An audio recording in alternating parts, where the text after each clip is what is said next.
Scène de joie hier à Bagdad après l'annonce de la démission du Premier ministre irakien. Quelques heures auparavant, l'ayatollah Sistani avait appelé le Parlement à retirer sa confiance au gouvernement. Une déclaration au lendemain de l'une des journées les plus meurtrières en 2 mois de contestation. David Khalifa. La joie après le sang. Les Irakiens célèbrent la démission du Premier ministre comme l'avait réclamé le grand ayatollah Ali Sistani. À Tahrir, épicentre de la contestation dans la capitale, et aux abords de la place, les jeunes manifestants ont abandonné les pierres qu'ils jetaient sur les forces de l'ordre pour se mettre à danser. Tout ça au lendemain d'une des journées les plus sanglantes en 2 mois d'une révolte populaire, marquée par plus de 400 morts et 15 000 blessés. Honte à vous, ces jeunes hommes qu'ont-ils fait? Monsieur le Premier ministre, qu'est-ce que cela signifie pour vous d'avoir un siège? Ce sont nos enfants. J'ai un fils au lit, il est blessé. Sa vie est finie. Pourquoi? Pourquoi verser le sang des Irakiens? Pourquoi? N'avez-vous pas honte? C'est honteux. Assez avec la honte. Assez, vous avez détruit le pays. Aujourd'hui, nous voulons construire un nouvel Irak. Et comme l'a dit l'autorité chiite dans son sermon, l'Irak n'est pas celle qu'elle était depuis le 17 octobre, ce qui signifie que ce gouvernement est corrompu, illégal et doit disparaître. Dans le sud du pays, ce vendredi a fait place au recueillement et a pris la forme d'une procession funéraire en hommage aux 46 manifestants tués la veille dans des villes voisines. Depuis le 1er octobre, les manifestants n'en démordent pas. Ils veulent la fin du système politique conçu par les Américains après la chute en 2003 de Saddam Hussein et désormais sous la mainmise de l'Iran qui a pris l'avantage dans ce pays. En signe de contestation envers Téhéran, les Irakiens ont incendié le consulat d'Iran dans la ville sainte chiite de Najaf. Des images qui témoignent de la plus importante crise sociale du pays depuis 20 ans. Un habitant sur 5 vit sous le seuil de pauvreté en Irak. La rue continue de gronder et tente maintenant de toucher le talon d'Achille du pouvoir, l'or noir, unique ressource en devises du pays qui représente 90% des recettes d'un État surendetté. Et pour parler de la situation en Irak, nous accueillons Kourosh Chamlou, avocat spécialiste du monde arabe. Kourosh Chamlou, bonjour. Bonjour. Merci d'être avec nous en direct sur RT France. Le Premier ministre Adel Abdelmahdi a donc annoncé sa démission hier, après 2 mois de contestation. Est-ce qu'on peut parler de victoire pour les manifestants ? Oui, on peut parler de victoire pour les manifestants, mais quelle victoire? Est-ce que c'est la population qui a décidé ou c'est juste encore le grand ayatollah, ça veut dire le religieux qui a décidé de ça? Qui est Ali Sistani? Il faut peut-être le présenter. Ali Sistani est un religieux, est un grand ayatollah irakien d'origine iranienne, né à Mashhad. Il a ensuite été à la ville sainte de Qom, la ville des chiites. Il a étudié sous l'égide d'un grand ayatollah, Ali Boroujerdi. Puis il est parti à Najaf. Najaf, c'est où? C'est le centre religieux chiite. C'est là où est enterré le tombeau de Ali, qui est le premier imam des chiites, le gendre du prophète Mahomet. Et puis à la mort de l'ayatollah Khoui, qui était le précédent à Najaf, il est devenu le grand ayatollah d'Irak. Et ce qui est assez marquant, c'est que la population irakienne l'écoute encore et que les politiques irakiens écoutent ce que dit Ali Sistani, puisque c'est lui qui a demandé la démission et le jour même, la démission a eu lieu. Donc c'est le Premier ministre qui obéit à l'ayatollah. Finalement, c'est ce qui s'est passé, c'est ce que vous nous dites? C'est ce que je dis, c'est toujours le Premier ministre qui suit ce que dit le religieux, alors qu'on présente Ali Sistani comme celui qui est en Irak un régime laïque. Mais on voit que dès qu'il demande à un politicien de démissionner, il démissionne et les partis politiques au pouvoir au sein du Majlis de l'Assemblée nationale irakienne l'écoutent tout de suite. Néanmoins, est-ce que cette démission peut être l'amorce d'une sortie de crise en Irak ? Est-ce que ça peut l'être? Est-ce que ça va changer quelque chose? En fait, on est en train de changer d'homme. C'est ce qui est arrivé au Liban. Le Premier ministre libanais, j'ai oublié son nom, Saad Hariri a démissionné, remplacé par un autre. En Irak, ça va être la même chose. Celui qui va remplacer le Premier ministre actuel, il doit avoir l'aval de l'ayatollah Ali Sistani et il doit avoir l'aval de l'Iran. Donc ça veut dire que le système ne va pas changer au fond, c'est ce que vous nous dites encore? C'est ce que je dis, le système ne va pas changer. Il faut vraiment qu'il y ait un changement de système. Il faut qu'il y ait peut-être un pouvoir un peu plus laïque en Irak pour que le religieux obéisse aux civils. Mais ce n'est pas le cas encore. Donc on peut imaginer que la répression, la violente répression, continue. On le rappelle, 390 morts depuis le début du mouvement. 40 rien que avant-hier ou hier. Voilà, on va revenir sur cette terrible journée dans quelques instants, mais donc on peut imaginer que cette répression va continuer alors en Irak ? Je pense que puisque si le système ne change pas, on va amener un nouveau politicien qui va suivre ce que dit le deuxième bloc à l'Assemblée nationale, ça veut dire les Shahab, c'est une milice pro-iranienne, et ce que va dire Moqtada Sadr, qui constitue le premier bloc de partis au sein du Majlis irakien et qui suivent ce que dit Ali Sistani. Alors vous évoquiez cette terrible journée meurtrière, 45 morts jeudi. C'est des événements qui faisaient suite à l'incendie du consulat iranien par des manifestants. La colère des jeunes chiites contre l'Iran ne fait-elle aussi qu'augmenter ? Pourquoi les manifestants pointent Téhéran du doigt ? Alors, telle est la question, puisque en fait, ce qu'on peut voir, c'est que l'Iran a une grande influence en Irak. Mais pourquoi, tout d'un coup, il y a au Liban ainsi qu'en Irak des manifestations anti-iraniennes ? Je pense que d'abord, c'est peut-être que l'Iran envoie moins d'argent, donc le peuple sent cette souffrance puisqu'ils trouvent moins de travail, ils peuvent faire moins de choses. Et pourquoi l'Iran ? Est-ce que c'est vraiment la population irakienne qui manifeste contre l'Iran, ou est-ce que c'est un coup des Américains ou les services secrets américains essayent d'organiser une force contre l'État iranien ? Ça doit être les deux, d'après moi. En tout cas, pour conclure, à quoi est-ce que vous allez être attentif dans les prochaines heures, dans les prochains jours sur la situation en Irak ? Est-ce que la population va pouvoir se calmer ou pas à la suite du nouveau Premier ministre, et surtout ce que va dire le grand ayatollah Ali Sistani. Est-ce qu'il va être content ? Est-ce qu'il va pouvoir appeler lui au calme ? Je pense que si le religieux, le grand ayatollah Ali Sistani appelle au calme, les gens vont rester chez eux. Mais s'il ne dit rien, les gens vont sortir dans la rue et la situation ne va pas changer. Et du côté de l'Iran, on peut s'attendre à une prise de parole ?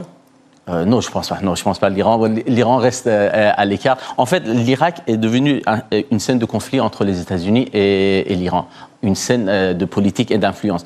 Les Américains sont toujours un peu présents en Irak et ils organisent des manifestations et des contre-manifestations contre l'influence iranienne.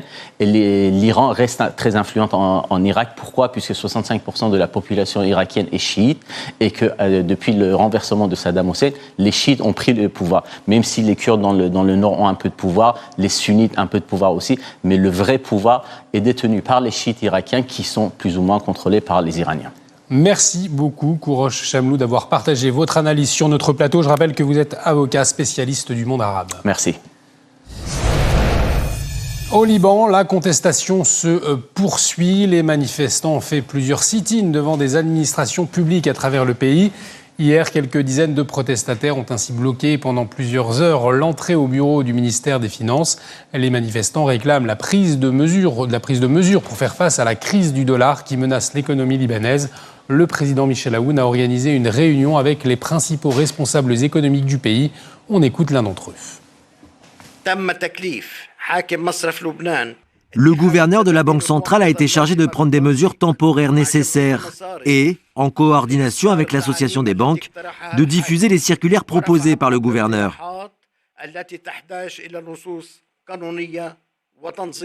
Il a également été chargé de faire des propositions nécessitant des lois dans l'intérêt de préserver la stabilité et la confiance du secteur bancaire et monétaire sans aucun préjudice pour les clients.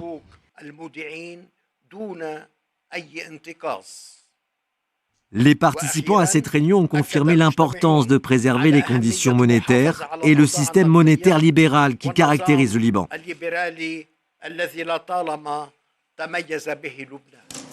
Et sur la situation au Liban, je vous propose d'écouter maintenant Charbel Nahas, ancien ministre des Télécommunications et du Travail des gouvernements de Saad Hariri, mais aussi économiste. Et il s'exprime à la fois sur la situation politique du pays, sur ses conséquences à l'international, mais aussi sur les solutions à mettre en place pour relancer le Liban. Écoutez. Ce n'est pas le gouvernement qui est en train de tomber, c'est tout le système politique qui a été mis en place depuis le début des années 90 qui a perdu toute prise sur la réalité. C'est tout le système qui s'est effondré. Il n'y a personne qui est capable de faire face à la faillite du pays. Le mouvement exprime le désarroi de la population devant l'effondrement du système dans lequel les gens ont vécu pendant 30 ans et qui est issu de la guerre, qui est une sorte d'alliance instable entre des chefs de guerre communautaires et des milliardaires dont l'origine de la fortune n'est jamais bien définie. Ce système s'est effondré parce que pour fonctionner, il avait besoin d'amener tous les ans dans le pays 10 à 15 milliards de dollars. Ces montants-là ne sont plus disponibles. La faillite était déjà connue depuis 2015-2016. Elle a été retardée par les artifices divers et variés qui ont été mis en œuvre. Et là, le système s'est effondré et le pays est face à une crise financière colossale. Quand l'État du Grand Liban a été mis en place en 1920, suite à l'effondrement de l'Empire ottoman, il s'est passé des choses équivalentes dans les Balkans. Tous les empires, si vous voulez, qui sont effondrés dans la Première Guerre mondiale, que ce soit l'Ottoman ou l'Austro-Hongrois, ont été remplacés par des États qui ont été créés par les vainqueurs. Ces États sont, pour la plupart, marqués par le communautarisme à des degrés divers. Nous connaissons la tragédie yougoslave. Alors, ce qui se passe actuellement au Liban, c'est que ce système communautaire que le mandat français a traité avec bienveillance, juste pour que les affaires puissent tourner, alors même que la République se proclame laïque et qu'à l'époque, Clémenceau était un anticlérical féroce. Ce qui valait en France ne vaut pas à l'étranger. Aujourd'hui, le communautarisme n'est plus seulement l'apanage du Liban et d'autres pays issus de l'effondrement des empires, comme la Syrie ou l'Irak. C'est aussi le communautarisme qui est en train de menacer l'équilibre des sociétés occidentales elles-mêmes, la France comprise. Donc nous sommes au Liban en train de nous confronter à un enjeu qui est évidemment d'abord local, mais qui est aussi régional et international. C'est un tournant historique et la population libanaise, comme toute population qui se retrouve dans un système qui s'effondre, ne peut pas être mise coupable parce qu'elle n'est pas capable d'imaginer l'alternative. La gestion de cette transition est délicate, elle est dangereuse. Nous, comme parti politique, citoyens et citoyennes dans un État, nous jugeons que nous avons la responsabilité de proposer un programme politique pour un nouveau régime qui dépasse le communautarisme, et c'est ce que nous avons fait depuis une dizaine de jours.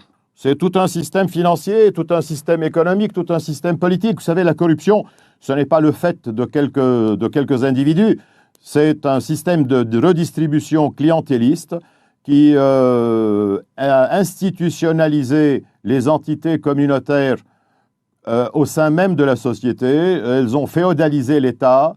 Telle ou telle administration relève de tel ou tel chef communautaire. Le secteur privé lui-même obéit à la même logique. C'est tout ce mécanisme de redistribution qui s'est effondré parce que il n'est plus alimenté par le flux de dollars sans lequel il ne peut pas fonctionner. L'enjeu est grand, nous sommes pleinement conscients des dangers, mais c'est aussi une occasion exceptionnelle. Évidemment, nous héritons d'une faillite colossale et la capacité à gérer la transition, parce qu'une faillite, une crise, ce n'est qu'un moment dans l'histoire. La responsabilité de le gérer est délicate. Il s'agit de distribuer des pertes, ce n'est jamais agréable.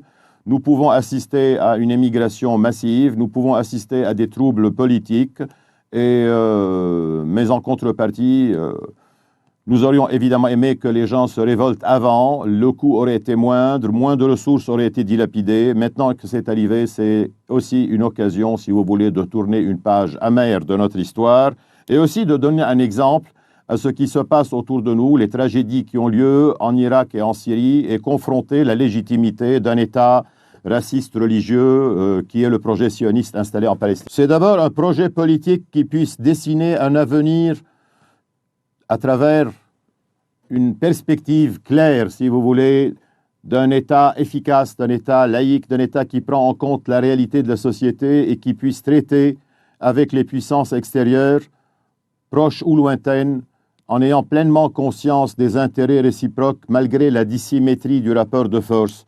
Les ressources dont nous pouvons disposer, c'est essentiellement la mobilisation de la population vers un avenir qui ferait la rupture avec une histoire qui n'est faite que de guerre, d'inféodation et d'attentisme.